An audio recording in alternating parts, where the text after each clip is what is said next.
नमस्कार, आप देख रहे हैं दैनिक साथी हरियाणा।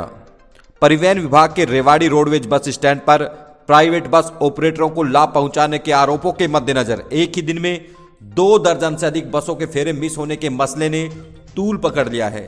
मामले की गंभीरता को देखते हुए रोडवेज जीएम ने भी तत्काल एक कमेटी गठित कर जांच के आदेश दे दिए। वहीं दोषी पाए जाने पर कड़ी कार्रवाई का दावा भी किया गया है। हालांकि जीएम ने यह भी कहा कि 40 बसों का मिस होना कोरी अफवाह है। कुछ बसें मिस जरूर हुई थी, लेकिन इस दिन कर्मचारी कर्मयोगी प्रशिक्षण के लिए गए हुए थे।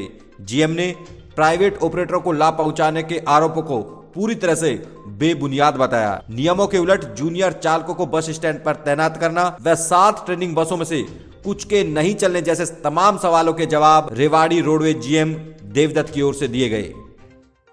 सर, अब एक सूचनाएं हैं कि जो निजी ऑपरेटर्स को फायदा पहुंचाने के लिए 40 से अधिक बसों को मिस करने के तमाम इस तरह के आरोप कुछ अखबारों में भी आज पब्लिश हुए, तो उसको लेकर क्या कहेंगे? तो ये कहीं ना कहीं देखो ये सिर्फ रूमर्स हैं जो मैंने अब पता करवाया। तो जो टाइम मिस हुए हैं तो वो इस वजह से थे कि कर्मयोगी की ट्रेनिंग चल रही है और लास्ट फेज था, उसमें सभी को भेजना ज़रूरी था, तो इसलिए कुछ टाइम मिस हुए हैं। लेकिन जो 40 दर्ज है, 40 नहीं है, कम है, वो 20 से 25 के आसपास हुए हैं। तो और मैंने आने के बाद यहाँ 15 बसें 10 बसें और बढ़ाई, 10 से 15 कुछ और भी आने वाली हैं, अभी प्रोसेस में है। तो वो इसलिए बढ़ाई हैं कि मैं महेंद्रगढ़ पे, नारनौल पे, झज्जर पे, कोसली जो भी हैं उन पे फेरे बढ़ा सकूँ, ताकि प्राइवेट ऑपरेटर्स का दबदबा कम हो, रोडवेज अपना पहले की तरह उस पर काम करे। सर, निजी ऑपरेटर लाभ पहुंचाने, ये इसमें कितना दम है आरोपों में इस तरह की? ये बिल्कुल मेरी तरफ से निराधार है। मेरे एसएस साहब हैं, एक्स सर्विस मैन हैं, इनको बिल्कुल मैंने एक एक बस को मॉनिटर करने को बोला हुआ है कि बिना नंबर की, मतलब गलत ऑपरेटर की नहीं जाएगी।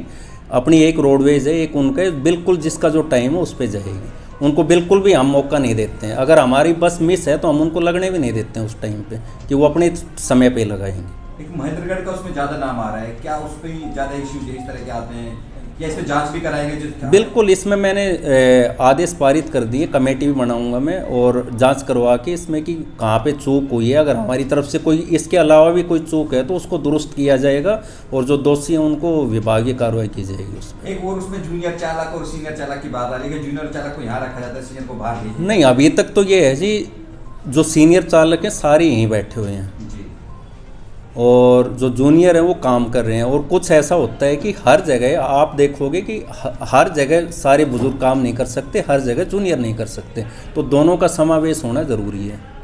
तो वो कहीं कहीं हम मिक्सिंग करके भी चलाते हैं उस चीज़ को। देखो, ट्रेनिंग सेंटर वाली बसें भी कुछ खड़ी रहती हैं साथ है, शायद नहीं, उसमें तो सारी चल रही, खड़ी नहीं होने देते हैं। उन पे पूरे ड्राइवर्स हैं, सारा कुछ है। अच्छा, एक स्टाफ की कमी की बात आती है, क्या स्थिति है रेवाड़ी के स्टाफ को लेकर? रेवाड़ी आज की डेट में तो स्टाफ ठीक है, जितनी बसें हैं उसके हिसाब से ठीक है। थोड़ा सा शॉर्टेज है, उसको हम अकोमोडेट कर देते हैं, एक्स्ट्रा टाइम दे के या कुछ भी करके, और टाइम दे के या वो करके। कहीं ना कहीं आरोप पूरी तरह से निराधार है, इसकी आप जांच बिल्कुल। और इसकी मैं इंटरनल विभागीय जांच भी करवा रहा हूँ और जो भी दोषी पाएगा उसके विरुद्ध वो विभागीय कार्रवाई की जाएगी। लेकिन जो सरसरी तौर पे जो मैंने देखा है उस पे वही बताया गया कि भाई वो कर्मयोगी की ट्रेनिंग पे गए हुए थे, इसलिए कुछ टाइम ज़रूर मिस हुए हैं, लेकिन जो दिखाया गया है उतने नहीं है। अच्छा, वो एक दिन का डाटा है सर या वो कलेक्टिव कोई डाटा है? ये मुझे तो ये लग रहा है कि वो 2 दिन का है, क्योंकि उसमें अगर आप देख पाएंगे तो एक ही टाइम को 2 बार दर्शाया गया है।